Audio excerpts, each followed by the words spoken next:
Scotland's deserts are indeed turning green. Again, you see, once upon a time, much of the land throughout Scotland would have been completely covered in these Scots pine trees.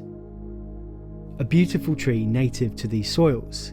They'd have marched through the glens and up the hills, forming a light-giving canopy, and beneath, a thriving understory would have been home to creatures which now seem as good as mythological beasts here on the British Isles.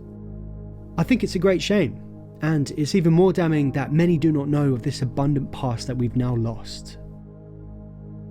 Vast, empty, open. You can walk for miles seeing very little in Scotland. All too often there's nothing but grass down through the glens, naked banks line the rivers, and when you're high on the mountains, there's little vegetation above your knees.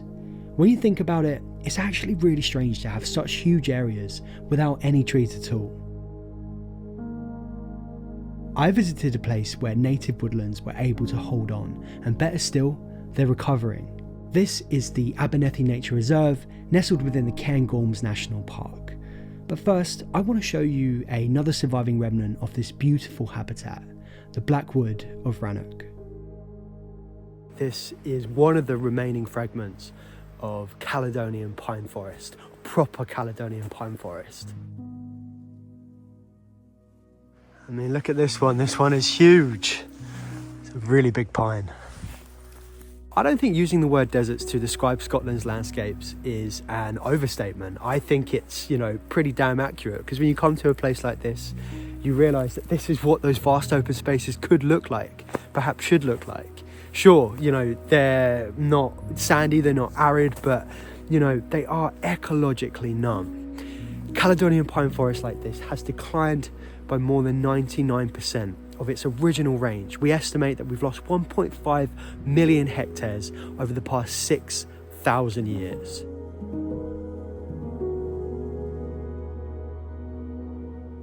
So what has caused this decline of Scotland's Caledonian pine forests? Well, over time, you've got direct exploitation.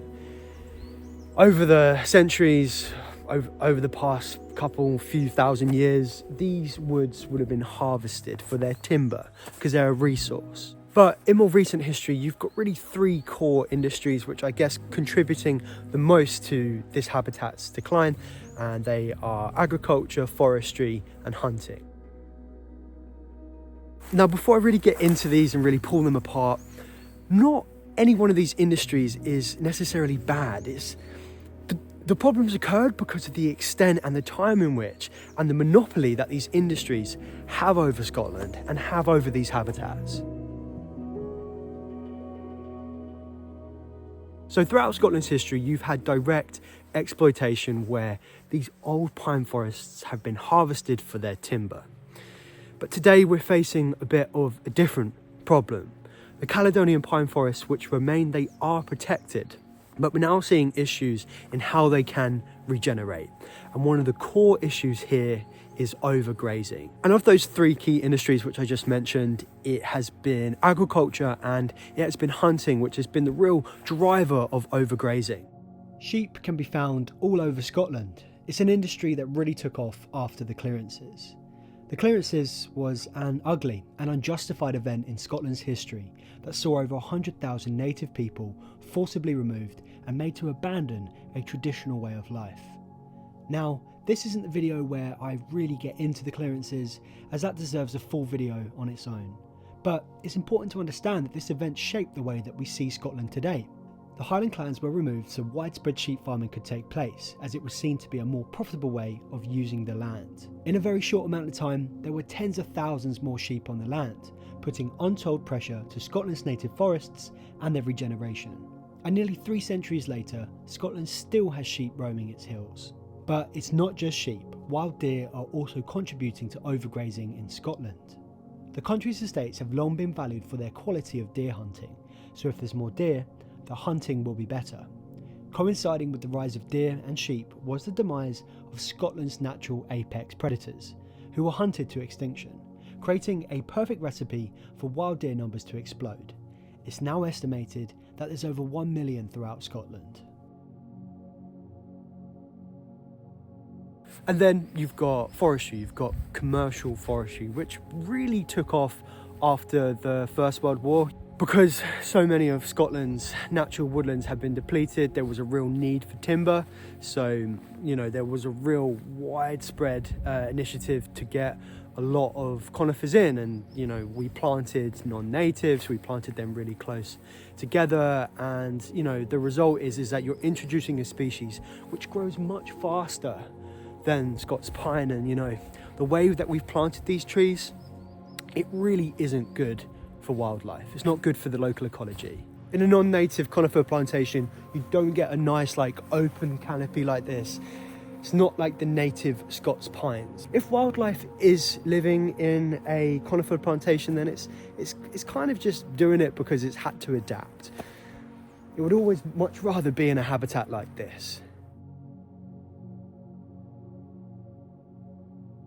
And the other thing about the non-natives is they grow really, really well here, and, you know, they just have such accelerated growth. And, you know, on frequent trips to Scotland, I've seen plenty of native trees which have just been completely crowded out. And then they eventually die, and then, you know, that means that you lose that mature tree, which then could be giving seed to future generations of forests. And since we're here, you know, this is the Blackwood of Rano, I thought we'd just have a little look around and just appreciate some of these old pine trees. I mean, this one over here, this one is just absolutely huge. And what's special about the Blackwood of Rano is, you know, this really is a remnant of the trees which would have colonised after the last ice age. And I believe in certain parts, maybe where I am, there's been no planting. So you're seeing trees which are naturally regenerating. So, you know, people hang me up on the way I use the terms natural and native, but this is a native forest, and I think it's almost as natural as it can get here. You know, if I really let my mind wander, I can almost like put myself back maybe like 1,000 years, maybe 1,500 years, and just imagine that in these woods there's going to be lynx. There's probably one watching me right now. You know, this is the kind of habitat where you would expect to find them. If we've lost 99% of this habitat's original range, it means that there's just 1% left, or less than 1%, meaning that right now, the work that we do to restore has never been more important. And I couldn't make a video about Caledonian pine forest without mentioning Trees for Life, as they've done significant research and work towards the restoration of this habitat. Afric Highlands is a bold landscape rewilding project led by Trees for Life that's building on 30 years of existing restoration. They've also mapped all of the remaining fragments and assessed their health and resilience, along with barriers to recovery. And the research found that one of the core pressures to regeneration is grazing from wild deer. So there's 3 measures for mitigating deer pressure, which I'm going to talk about now. And the last one I think is actually it's pretty interesting, but we'll get onto that in a minute. It's something we haven't seen here in Scotland yet. Deer fencing has been effective at allowing young pines to establish. Some of the country's oldest Scots pine can be found at Glen Lyon, a remote glen that's nearly lost all of its pine woods due to grazing pressure. Trees for Life and Rewilding Europe have recently built a fence here to provide some protection and ensure that this habitat can regenerate.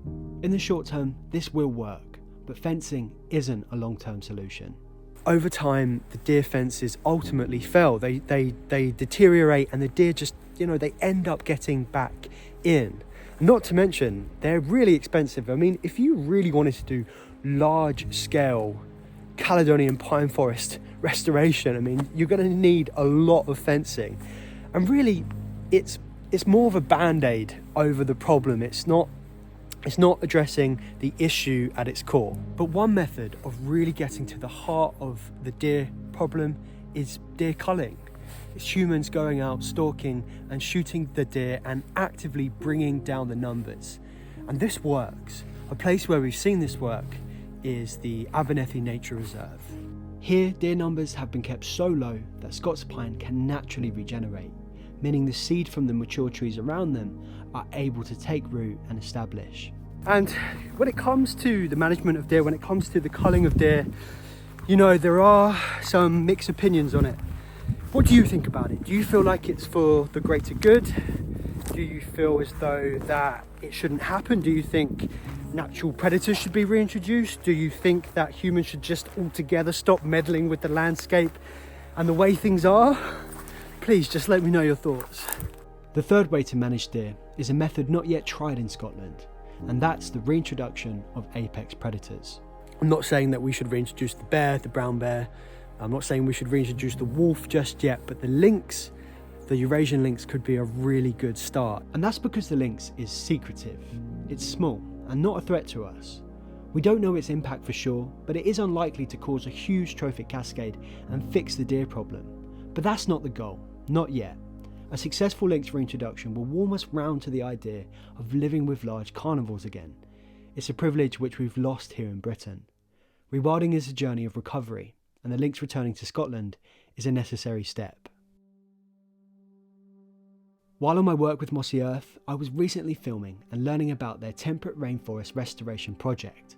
The project is focused on sensitively removing non-native conifers so that the native woodlands can flourish again. I get to see Mossy Earth projects firsthand. Seeing the work and meeting the people behind them, I can tell you it's a really great way to contribute to seeing nature return. They run a monthly membership subscription that anyone can be a part of. So if you're interested, I'll leave a link to this in the description. You'll also find links to Trees for Life in there too, and all the ways you can support and connect with Leave Curious. If you've got this far in the video, please do consider subscribing. Here at Leave Curious, we tell stories about nature restoration, big or small. And the more people that subscribe, the more people we can reach. But in the meantime, thanks for watching. Leave Curious.